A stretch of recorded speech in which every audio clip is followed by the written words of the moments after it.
The key thing is to not resist what's happening. What we're taught to do, consciously or not, is if we're having discomfort, we want to push it down, not feel it, distract ourselves, numb ourselves out, anything but feeling that, right? But the only way to heal it is to completely experience it.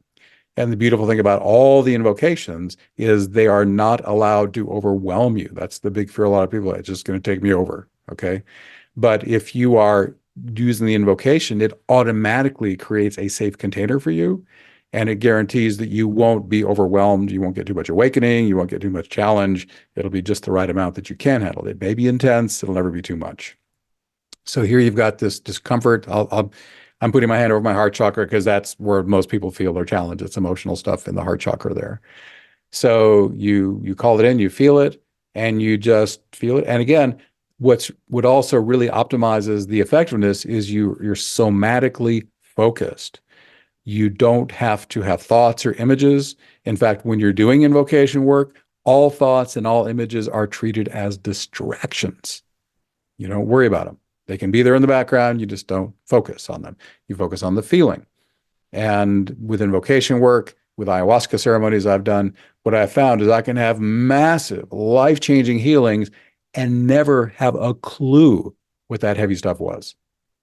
What I've observed over the years is the higher self will make one of two calls for you. It says, you know what?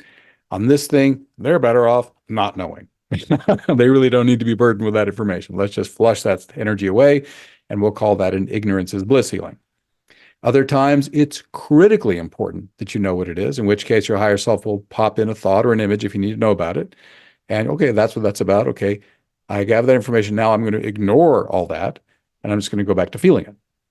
And it's the pure feeling of it that will create the final healing. In internal family systems therapy, a technique I love and use a lot but didn't originate, they have a cute little saying. They say, no healing happens in the prefrontal cortex. And that's their kind of long-winded way of saying, you can't think your way to healing. You can understand it. The analogy I use in the book is, how many people do you know who've done years of psychotherapy and have a deep, comprehensive understanding of their trauma, and they still have not healed it?